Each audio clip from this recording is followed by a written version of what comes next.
Hello and welcome to episode 17 of the Gangrene Against the World podcast. I'm Allan Simon. It is week 4 in the NFL season. The New York Jets are 0-3, and they are about to face their division rivals, the Miami Dolphins, who are also 0-3 on Monday Night Football, part of a Monday Night Football doubleheader. When ESPN lined up these two games, I'm sure they thought that Jets-Dolphins and then Broncos-Bengals would be a little bit more exciting, but this is what you get.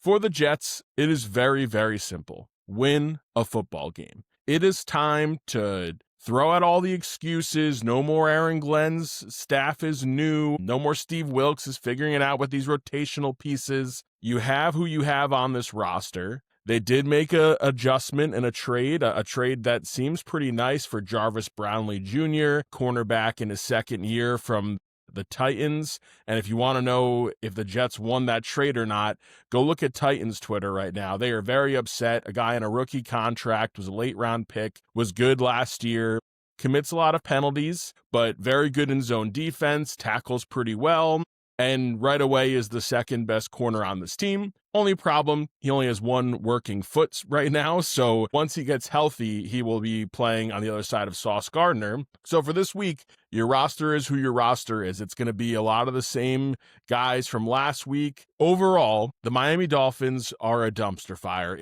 They are likely to be the first team to fire their head coach. I would not be surprised if the Jets win this game, if it's McDaniel's last game. But overall, the Dolphins rank towards the bottom in almost every meaningful category. They grade out as the worst defense overall in football. They have a terrible pass blocking scheme, and their offensive line gives up a lot of pressure, so it should be open season for the Jets front four, but you just need to win the game. There's only so much you can say. You are an 0-3 team. If you lose the Dolphins, the season is over. It is open season on the staff. The honeymoon from Darren Muji is well over.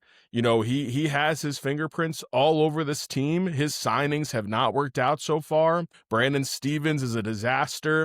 You don't have a wide receiver 2. You don't have more depth at the defensive line. This could get really, really ugly, especially when the football week is mostly over and everyone's going to be focused on this Jets game. And I think a lot of people are going to tune in just to see the wreckage of these two teams having a slap fight on Monday Night Football. But if you go to 1-3 and you find a way to win on Monday like you should, then you get a Cowboys team at home that does not look very good. They got blown out by the Bears last week. Seems like things are crumbling there under former Jet coach and current Cowboy head coach Brian Schottenheimer. If you win, all of a sudden there's a little bit of hope in this season. You know, before the bye week, you have games against the Bengals. You have games against the Panthers. You play against the Broncos. And right now, you know, they have a young quarterback in Bo Nix who is rated the worst QB in the league currently, although I think he'll get better. There are wins on this schedule, theoretically. But what every other team is saying, I can't wait until we play the Jets because we can beat the Jets. It also seems that this week now you might get Justin Fields back, and against a bad defense, he should be able to run around a little bit and make some noise. The Dolphins give up a lot of points. Everything is shaping up for the Jets right now to take back control of this season, find a way to be 3-5 or 4-4 as you get to week 9, and just do the things you're supposed to do. Gives you time to get a little healthier as well, you know, again, with Jermaine Johnson out. And although it looks like Josh Reynolds will play this week, or at least he's trending in that direction, Tony Adams looks like he's working his way back. He was limited today. Kene Nwangwu can hopefully come back and settle up the return game. Josh Reynolds was practicing for the first time in a while. Jay Tufele looks like he's working his way back from an illness. And Justin Fields, if he clears concussion protocol, he will be playing on Monday night. He was a full participant in practice today. So things are shaping up. But on the flip side, the Dolphins are saying, hey, this is our chance to take our season back, and this is our chance to get back on track. We did not quit on Mike McDaniels. We showed on Thursday night last week that, you know, we fought against the Bills. They've had a long time to prepare for this Jets team that frankly doesn't take a lot of preparing. You know, stop Breece Hall, swallow up Garrett Wilson the best you can, and you're probably in good shape. So overall, it is very clear the defense needs to be better this week against a shaky offense, although we know that Tua can put up points when situations are good. Will McDonald and Quinnen Williams have to have a great day. Quinnen Williams was a beast last week, but his tackling grades have been really poor. Overall, the team is missing a lot of tackles. We know about the viral video of the over pursuit of 8 guys chasing after Bucky Irving. All that needs to get better. Quincy Williams, didn't mention him yet. He's on the IR. He'll be out for multiple weeks, which means that this already thin linebacking crew is going to really rely on some guys who have not played great. McCrary Ball is also on the IR. So, injuries are certainly a factor, but if the front four can make some noise against a susceptible pass blocking team, then I think this all could go their way. We'll get into predictions coming up. I'll give you the 5 keys to the game in a little bit, but coming up next, after a clip from a famous moment in Jets-Dolphins history, I am so excited, reunited. It's been 12 years since I spoke on a microphone about sports with my friend Dom Papa, my former co-host of the Sports Drive, and we've been waiting a long time since this launched. I already had him written down for Dolphins Week. No one knows the Miami Dolphins better than Dom Papa. So here's a clip from Jets-Dolphins history, and then we're going to mix it up with the great Dom Papa. Fake to Martin, then a dump, and it is juggled and caught by Jumbo Elliott.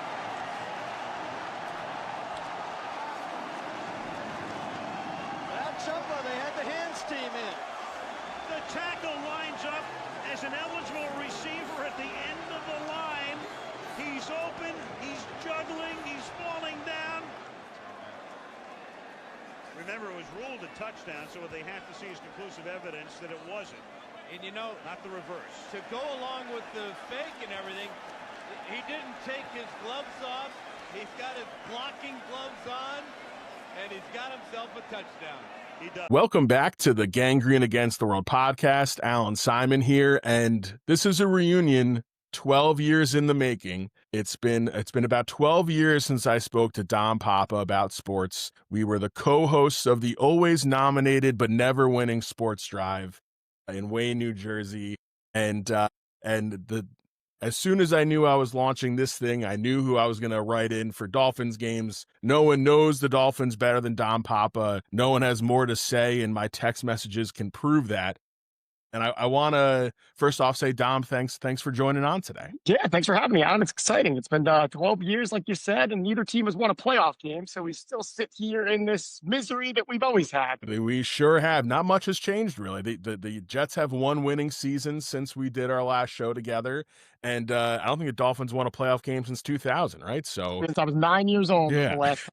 It's been a long time coming, and I don't think it's going to happen anytime this year. So it doesn't look like it. And, when we were talking before the season started, and I want to preface this, it is our jobs as fans to talk ourselves into why a season could be positive. And I think a lot of the things you were saying heading in made a lot of sense. And, both teams had tough schedules to start the year. For sure. But I just want to give you the floor. What have you made of this start for the Dolphins overall? And what are the things that you expected to be better but aren't as we kind of kick off and head into week 4? Well, I mean, starting with the Indianapolis Colts, where you thought you were getting a win easily in week 1 after what we saw from Daniel Jones all these years in New York. Starting off with just a total blowout 33 loss. I mean, you kind of knew it wasn't going to be the season that you wanted it to be. I think we spoke earlier in the season, and my thoughts on the Dolphins were they can't possibly bottom out, was my opinion. I thought they'd be an average team, rebuilding, reloading, as they want to call it, however you want to spin it, this whole letting big contract older players go. All good, no problem at all, accumulate draft picks. But all of a sudden, you're looking at the schedule and you're seeing Drake May twice and Justin Fields twice and whoever's going to play quarterback for the Browns in a couple of weeks and it's whoever's going to be the Saints quarterback at that point and Daniel Jones and Michael Penix. And you look at this schedule and you're like, there's just no possible way that this team can bottom out. Like, you look at the schedule and you just say that just by pure chance, they're going to win 7-8 games because of who they're playing. And then Daniel Jones and Drake May light them up for 300 yards each the first 2 weeks. And you're like, okay, maybe I might have been incorrect on that. It was nice to see a little bit of fight against Buffalo. You kind of pencil that is a loss when you look at when you look at the beginning of the season on a Thursday night, away game, Buffalo, true Super Bowl contender. But you're even looking at it and you're like, all right, even if they lose one of those first two games, 1-2, and now you're sitting at 0-3, and you got a pivotal Monday night game at home against the 0-3 Jets. And if the season's not going to turn around now, then it's just not going to. Yeah, and that's exactly what I said about the Jets before you hopped on, is it's now or never. And if the Jets don't win Monday, then the season is over and set everything ablaze, and Aaron Glenn will be under fire and Darren Muji's honeymoon is over. But the Dolphins are saying the same exact thing. You play a Daniel Jones team that actually looks pretty good, and Daniel Jones is, finally leaves the leash of Brian Dable, and he's an MVP candidate. You lose a tough one to the Patriots, but it's a divisional matchup, and you showed a lot of fight against the Bills, and like you said, both teams' schedule opens up after this. So, what did you take away from the fight they showed against the Bills? And did that give you any sense that, hey, maybe Mike McDaniel's job can, be safe for a little bit longer because they play? Yeah, it definitely gave you a little bit of hope for the season. Mike McDaniel, my opinion on him was I was fine with them bringing him back. Obviously, this 0-3 is not looking good for him, but the Dolphins and the Jets are in similar, situations right now. It's kind of like that Spider-Man meme when everybody's pointing at each other, and they both have Carolina coming up. I know the Jets have, Dallas and Cincinnati. Miami's got, Carolina, the Jets. They have Cleveland on the schedule coming up. And you're both kind of sitting there in the same predicament when you're like, hey, we could win some of these games. And that's kind of how I look at it with Mike McDaniel is in your next four, you're going to play the Jets, you're going to play Carolina. Then they got a tough one at home against the Chargers, but it's followed by the Browns and the Falcons. So you look at it and you look at that and you say, there's four winnable games on there. And while the Chargers are good, they're not beating up on anybody either. So you look at this little soft part of the schedule and you said, if McDaniel's going to keep his job, this is the time to do it. You win 3 of those 5, you might have a chance. The big thing I'm looking at is they have a Thursday night home game against Baltimore at the end of October. And I think if he doesn't win more than 2 of these upcoming games, that kind of feels like the spot that it would make sense. Thursday night, you probably lose on national TV for a second or third time this season against a true Super Bowl contender. And you get that 11-day break until you play the Bills at home a week and a half later. That kind of feels like the spot it would be if it doesn't work out. But I think the hope right now in that building, even Ross seems pretty committed to him at the moment. I know that we can, you could say whatever you want about that. But you win 3 or 4 of these games and all of a sudden the season's back on. Is that reality? Probably not. But as fans, we always try to have that little bit of hope. I think it was you who told me years ago. You look at that schedule every year before the season, and everybody says 11-5. You come up with it's 11-5, and right now I'm looking at it and I'm like, well, I don't see 11 wins, so how are we getting to 8 or 9? Yeah, that's it. Well, at least don't be 5, right? And yeah, it's funny that you talked about the Spider-Man. I mean, we are really mirroring each other in what our hopes are, right? Just be competitive until November, December. I mean, I think of all the games we've watched, at least on the Jets side, that the season's over by then. And for you all, you've got to also see, right, is Tua the guy? Like, and this is a real test for him too. I think so too. And this year, listen, he hasn't looked great. He's never had the best of arms, and that's, always been evident. But this year, there's something going on there. I don't know if it's the hip injury that he suffered last year after the broken hip in college, maybe a re-aggravate. I mean, that's just what kind of skeptical of all that going on, but he just doesn't look the same. Their big plan this year was to improve the offensive line around him. And they drafted Jonas Savaiinaea in the second round. He probably shouldn't be playing yet. He has not looked good at left guard. You went out, you got James Daniels in free agency at right guard. He's got a good history with Pittsburgh. He gets hurt after 5 plays with a pec injury. Austin Jackson re-aggravates a toe injury. So you're playing right now with what, by Pro Football Focus grades, are the 65th and 66th guards in the league. In Keon Smith, who's a backup practice squad type guy. Jonas Savaiinaea, who's supposed to be a big part of this offense, and it hasn't worked out, and they've asked a lot of that. Now, is Tua just feeling the pressure? It kind of looks so like that. He has been very, very, happy feet in the pocket, trying to get rid of the ball a little bit quick. I mean, last week, he did not look good, and he did not get sacked. So you kind of look at this and you say to yourself, well, what's the problem? Is it the offensive line? He is under constant stress, but the fact that he's not getting sacked with this constant pressure, to me, feels like he's trying to get the ball out a little bit too quickly, make too quick of decisions.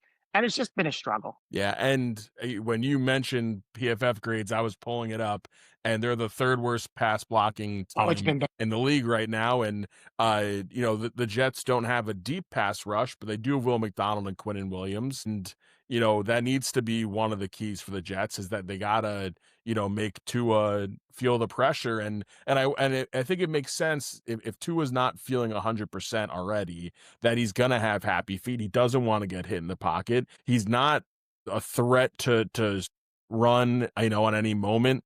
And it's probably because he's want to take a lot of hits. And then if you pull the thread even more, you've got a Tyreek Hill situation that, forget about the fact that he can never keep his hands to himself. It seems like he's very open to being traded and that a trade could happen if this falls apart. So do you see Tyreek Hill being on this roster for football reasons Yeah, this year? well, we'll leave all the other stuff aside. And for football reasons, I do. I don't think they're going to be looking at trading him right now, at least. And the only reason I say that is you've got a dead man walking in Mike McDaniel and Chris Greer. I mean, you cannot possibly trade your best player on offense, your best playmaker, and expect things to get better, right?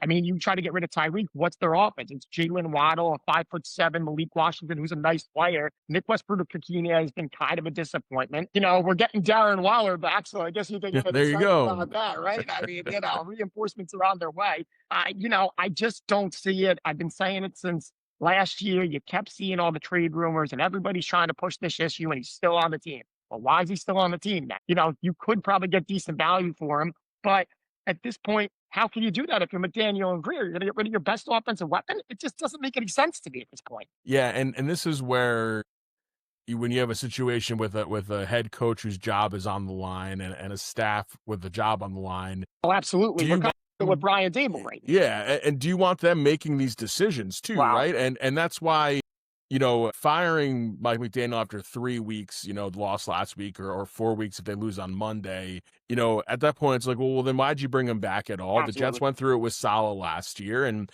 would you get a sense from Dolphins fans that they're ready to just burn it all down? Or how do Dolphins fans feel right now about McDaniel and about Tua? It feels like they're ready to burn it all down. I mean, they got the banners flying at this point over the stadium. It's just been a total disaster. I think the faith is starting to get lost in Tua a little bit, and it's for good reason. He just hasn't played well. He didn't finish great last year after all the concussion issues. And listen, that stuff's totally different. I understand with the concussion stuff. If he's a little skittish in the pocket because of that stuff, it just makes sense. But he just has not looked the same since he came back from injury last year.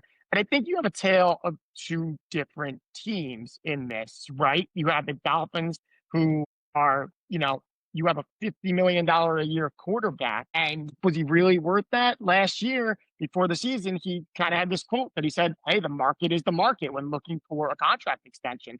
And that quote, you just keep coming back to it and saying, well, that's the market, but are you worth the market? And the answer has been astoundingly no so far. Yeah, definitely. And you look at the offense one step further, it seemed like a lot of people were excited about Ollie Gordon coming into the year, and he has not been able to have the huge plays they expected or to be a difference maker so far in the offense. Do you think that it's just a young player getting used to a system, or is just the scheme not fitting him? Why hasn't he been able to get going? I think they're starting to incorporate him a little bit. You saw it on Thursday night, his career high in carries. I think he had 9 carries for like 31 yards, had a touchdown. They started giving him the ball in those short yard situations, which last year they were 32nd in the league and 3rd and 1 and 4th and 1 conversions. So they've started to get a big back. He's 6'2", 230. Former Doak Award winner. I mean, he's a really good player who had a bad year in Oklahoma State as a senior, which was very, very strange. You don't see that often. I think he will get more involved in the offense. It seems like they're starting to ramp up a little package of plays for him because Devon Achane, as good as he is, you can't give him the ball 20 yards, 20 times a game to run it up the middle. He's 5'8". It just hasn't worked. You didn't see it work last year. 2 years ago, they had a lot of success on the ground with him when they had Raheem Mostert, who was also playing very well. So I think that Ollie Gordon seems like he's going to start to be a little bit more incorporated to the offense. And I think he gives them a different dimension that they haven't had last year. I definitely don't have anything else like him on the roster with a little bit of, some health on the offensive line. Hopefully reinforcements are coming after week 5, that they'll get a couple guys back. So the hope is that he can make a big difference. Yeah. And it's odd to see this offense, they they seem like they can put up points at the drop of a hat, no matter what the situation has been with injuries and things like that under Tua. I'm trying to remember previous seasons. Are slow starts common for Tua, or is it usually that he starts strong and then once the injuries pile up, he gets a little weaker as they go? Is this a typical Tua experience that we're seeing right now? You know what? It has been, except for 2023. It kind of has been. I mean, last year you got off to a little bit of a slow start. The year before that, obviously, week 3, they're hosting Denver and scored 70 points, right? So it's definitely a little bit in character for him. Anytime he comes back from an injury, it seems like he's got a week or two to ramp it up. So it has been a little bit of a thing so far. Yeah, so look on the defensive side. It seems like Justin Fields is gonna play. He was a full participant in practice today. I think technically he's still in concussion protocol, but obviously a good sign that he was out there for the full day. The Dolphins defense has been a struggle, to say the least. What do you make of this defensive struggle? What do you think has gone wrong, and where's the hope when it comes to that defensive unit? Struggle is putting it lightly, right? It's just been, I mean, it's been a total disaster. Through the first 2 games, besides the 2 Patriots kneel downs, they allowed points on 13 of 15 possessions. I mean, it's just been, and I think it starts up front. I had this expectation that, their front 7 was going to be fantastic. For some reason, they have not been able to create pressure on the quarterback. I do not understand why. With Bradley Chubb, Jalen Phillips, Chop Robinson, Zach Sealer got a nice contract extension, that they would be after the quarterback, and it is just non-existent, a pass rush. They haven't created a turnover yet. I think a big thing that people, maybe didn't make enough of a big deal of it was Calais Campbell, 18-year veteran, leaves, and you replace him with a first-round pick, and you're thinking, oh, this is going to go great. It's super talented in Kenneth Grant. Obviously, there's a little bit of a learning curve from an 18-year veteran to a 22-year-old rookie. And you see his backup is another 21-year-old rookie in Jordan Davis, who was picked in the 5th round. So I think there's been a little bit of a problem, up front. Front 7's been struggling, and they're allowing 145 rushing yards a game. I mean, they are getting absolutely gashed on the ground, and it's just been a massive issue. Week 1, you're seeing the stats at the end of week 1, and your 2 linebackers both have 14 tackles. You're like, something's not right there. Yep. Yeah, and the Jets also have not had a turnover this year on defense, so it was the same thing last week with Jets Bucks. The Bucks hadn't had a turnover, and the Jets very nicely gave them a pick 6. So maybe Monday night's a time for the Dolphins to put one on the board. But if you look at the run game for the Jets, which is always every week, it's the key of the game. It's how many touches can Breece Hall get, whether it's in the backfield or in the passing game. Braylon Allen looked a little bit better against Tampa Bay, and that's a really good run defense. And the young lineman on the Jets, Membu, who's been the best pass blocker in football, has a really, really bad run blocking grade the last 2 weeks. So Breece Hall and Braylon Allen, and then whatever Isaiah Davis can give you, and then whoever the quarterback's going to be that can run a little, needs to make some noise against this defense that, according to Pro Football Focus, is the worst defense in football right now. Is there a hope, at least in the secondary, that even though that they made some changes, that at least that's going to get a little bit better once they start to gel? Or what's the feeling in terms of a pass defense for Miami? Well, you would hope, right? But yeah, it's been another, mishmash. It was another thing that they sold us, a bill of goods on, right? They said that Jalen Ramsey is Pittsburgh, and that wasn't for football reasons. That was all types of other locker room stuff. And that makes sense. Sometimes you just need to get a guy out of there who's not, doesn't want to be there. But you lose him and you replace him, with basically a lot of journeymen. You have Jack Jones, who came over from the Raiders, who's always been, an interesting prospect since he was in New England. And you signed a 31-year-old Rasul Douglas off a back year 3 days before, or 3 days after cut down day. You just have these boundary corners. You're playing a 5th-round rookie in Jason Marshall Jr. in the slot, and he's never done it in his life. Now he's got a hamstring injury. So you're looking at your 5th, 6th corners playing. Minka Fitzpatrick's been decent, but next to him, it's the Ashton Davis, who, as a Jets fan, is, hot and cold. It depends on the week. And you're playing another 5th-round rookie in Dante Trader Jr. It's a mishmash of guys. It's a completely different secondary from last year. It's 5 new players, essentially, as your starters, no matter who it is.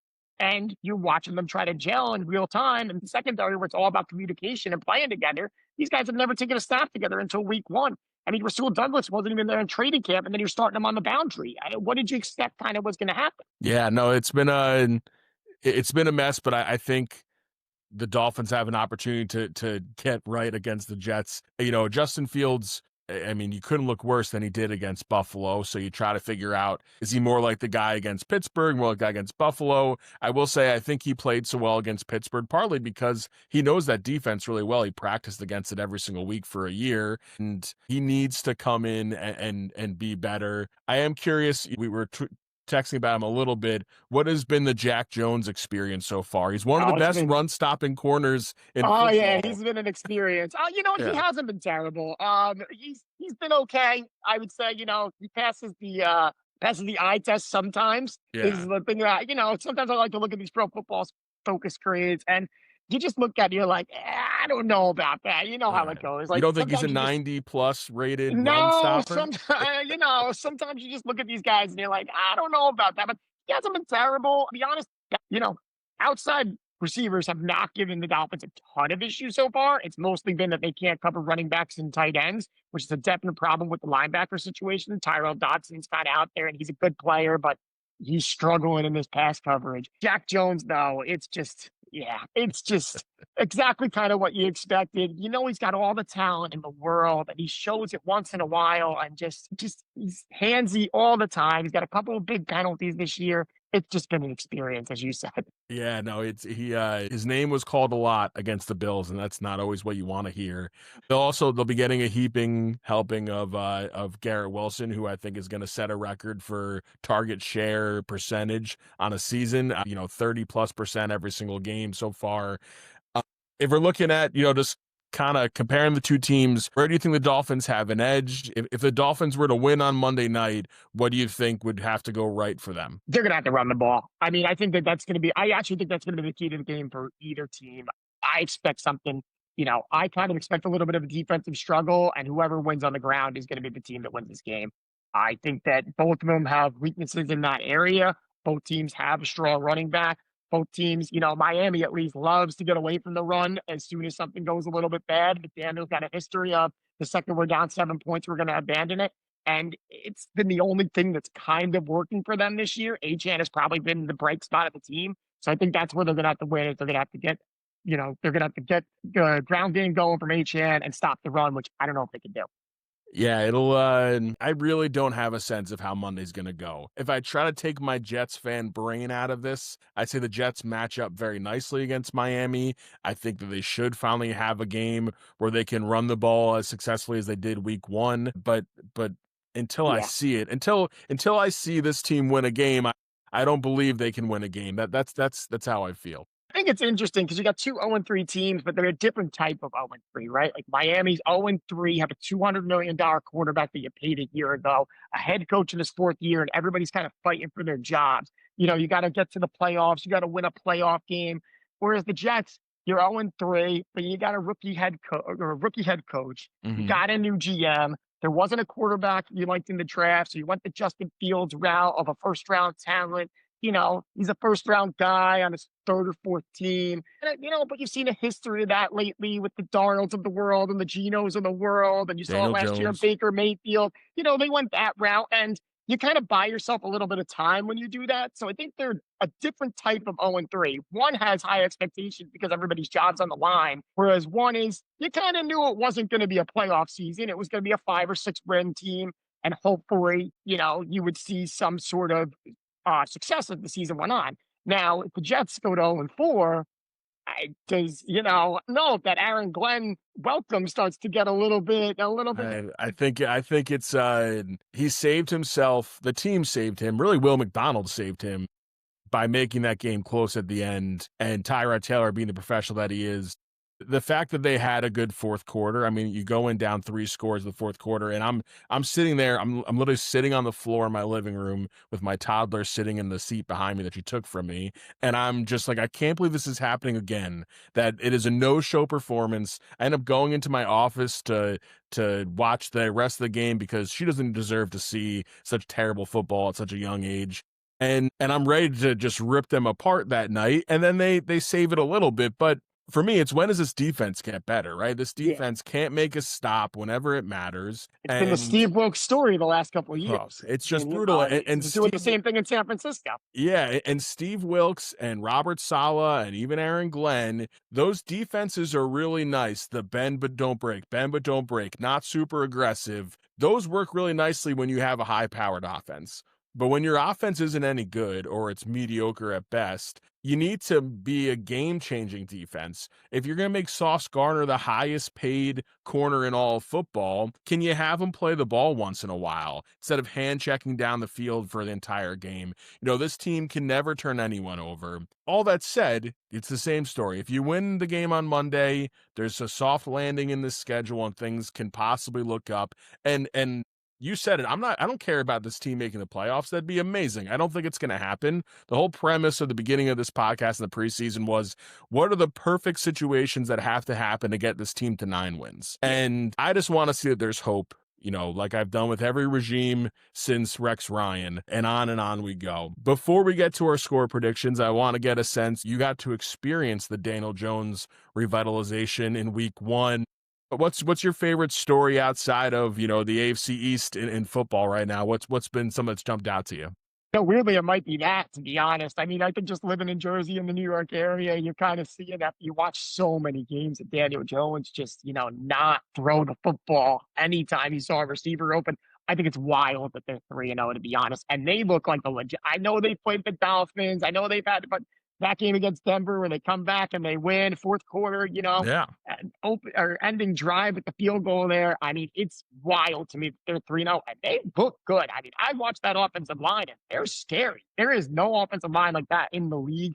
I mean, Jonathan Taylor finally, he's got a quarterback that's playing with a lot of confidence. I mean, Daniel Jones might be the best quarterback he's had in like 4 or 5 years. It's Yeah. wild. It's insane to me. And I would have written off, the AFC South. I think we always kind of make a joke of it, like, it's the AFC South, like somebody's got to win it. But Mm-hmm. right now, the Colts look like a true contender. And the other one I think is really interesting to me is at 4:25, I'm going to sit on my couch and I'm going to watch Ravens Kansas City, where one of them is going to Yeah. be 1-3. And I don't think anybody saw that coming. Even the people who don't like the Chiefs, or nobody saw that.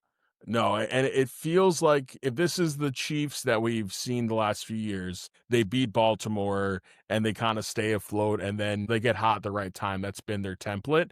But for Baltimore was my pick to make the Super Bowl.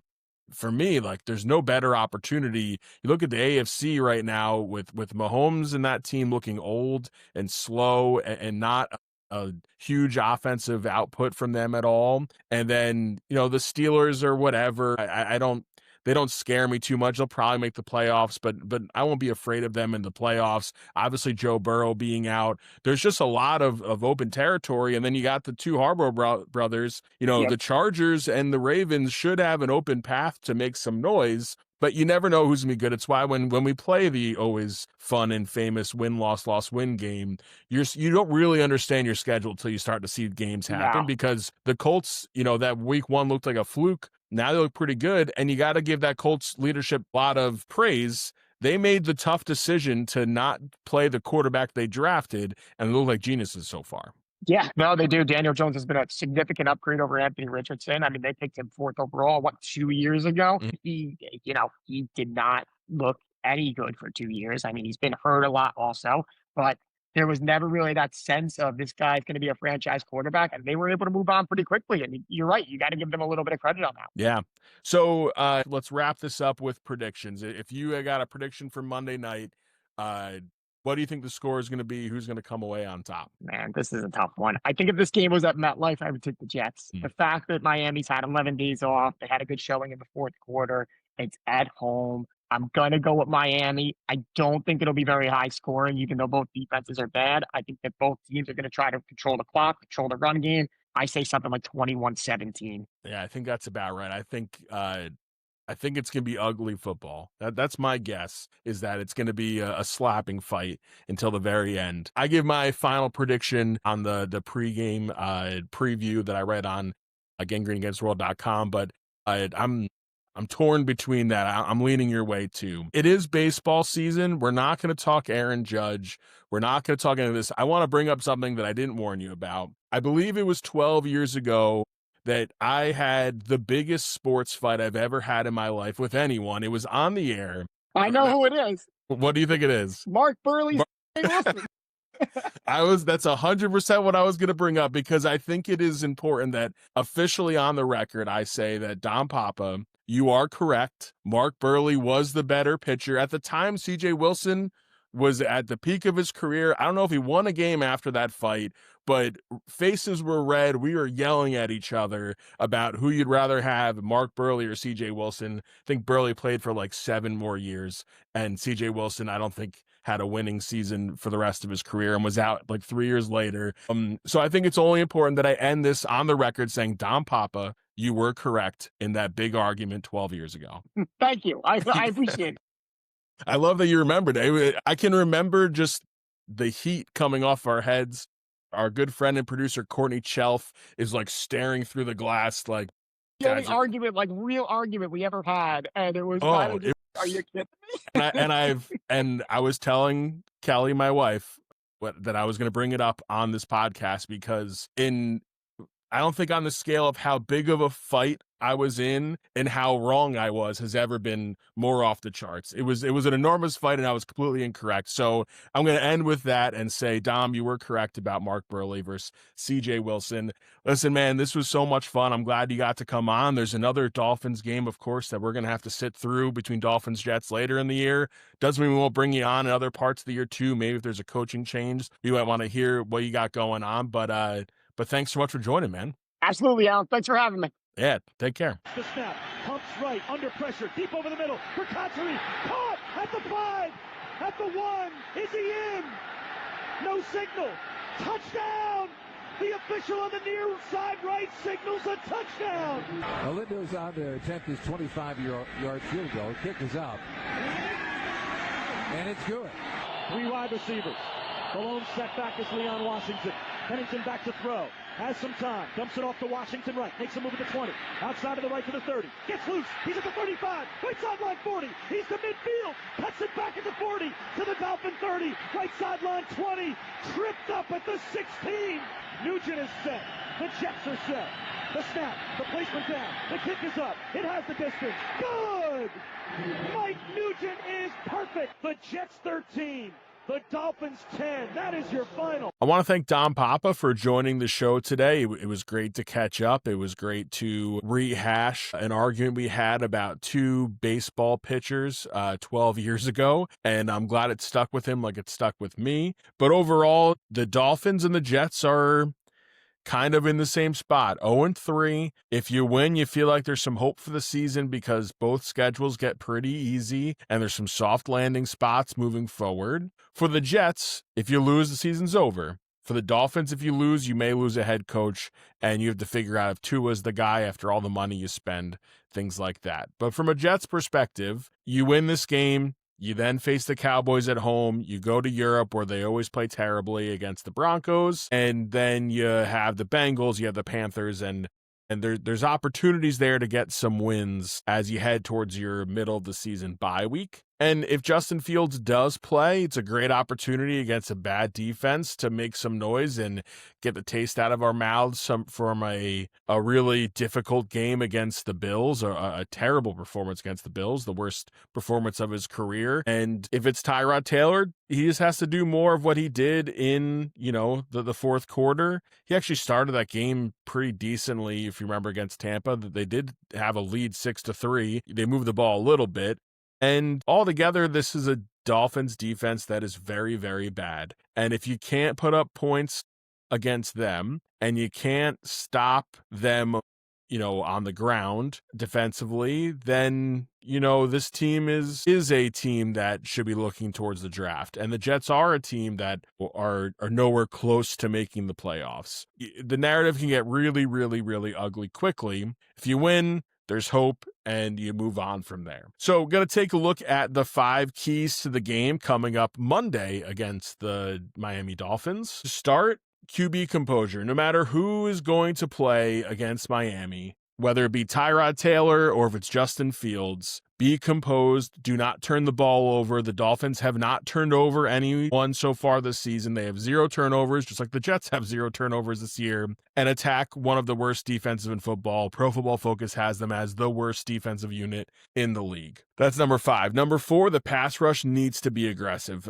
There's a lot of injuries in the linebacking core. There's a shuffling happening in the secondary at basically every position. If Will McDonald and Quinnen Williams and Jawan Briggs and Harrison Phillips can be aggressive, you get some hits on Tua and maybe things go south for him. We might be looking at Zach Wilson coming into the game. And wouldn't that be something if Zach Wilson comes in and then beats the Jets as the backup? So we don't want to see that happen at all, but just throwing it out there, it is not 100% unlikely that we see Zach Wilson in this game. So the line has to get pressure, get to Tua. Tua's been afraid to take hits. He's getting skittish in the backfield, which means you may be able to turn them over finally by just getting them with a 4-man rush. Number 3, every week we talk about who's going to be the second pass catcher on this team. Josh Reynolds is practicing. If he's back, him or Mason Taylor or Arian Smith, someone needs to make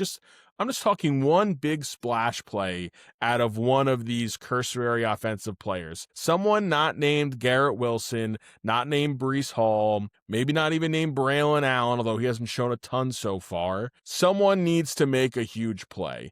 We saw the drops from Tyler Johnson. We saw that just this offense is limited in terms of playmakers. Another week for Mason Taylor to hopefully get a little bit more healthy from his preseason injury. A bad defense, a linebacking core where you can pick on a little bit. Can someone make a big play? That's number 3. Can one of the secondary offensive playmakers have a splash play and make some noise? Number 2, another thing we say every week, it needs to be Breece Hall. Breece Hall needs to be getting the ball more. They need to be throwing it to him more. They can't have these huge amounts of playing time in which they're not getting him the ball. It needs to change. He needs to be a beast. There's no reason he can't have 150 yards against this terrible Miami defense. It should be Breece Hall all day long. And if you got Justin Fields playing, run an option. Get him involved and help him out in the running game by having a threat for Fields to hold on to the ball too, and check it down, make Miami have to tackle you. Breece Hall needs to be a beast. Number 1, and it's a little scary, the linebacking play is going to make or break this team. Quincy Williams is on the IR, he's out. Marcelino McCrary-Ball, who had his best game of the season, although it still wasn't great, it was his best game of the season, he's on IR. This means that a lot of pressure on Jamien Sherwood, who had some bad tape last week and needs to be better. He needs to be the leader of this defense. He got his contract. Now's the time. And then you got a young guy like Cam Jones who's going to step in. He was a waiver pickup, and now you're going to have him playing meaningful minutes. And Francisco Mauigoa is going to get in there, and he's looked rough at times, but then played a good amount against Tampa and was okay. They're going to be exposed in this game. We already know there's weak points to this defense. We know Brandon Stevens is going to get picked on. Help us if we see Tyreek Hill lined up against Brandon Stevens a lot on Monday. There's different ways to shuffle up the secondary, which makes you feel like you have a shot.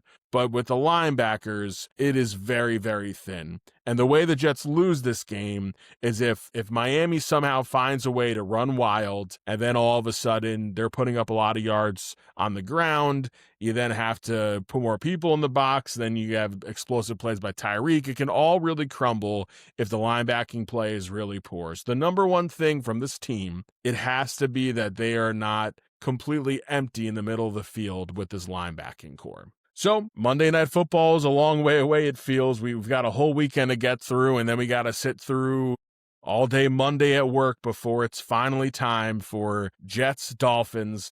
There's been plenty of historic moments on Monday Night Football between these two teams. The Jets are hoping to finally put a positive one up for this season, and also it's one of the few primetime games. It is nice that there's not too many night games on the schedule.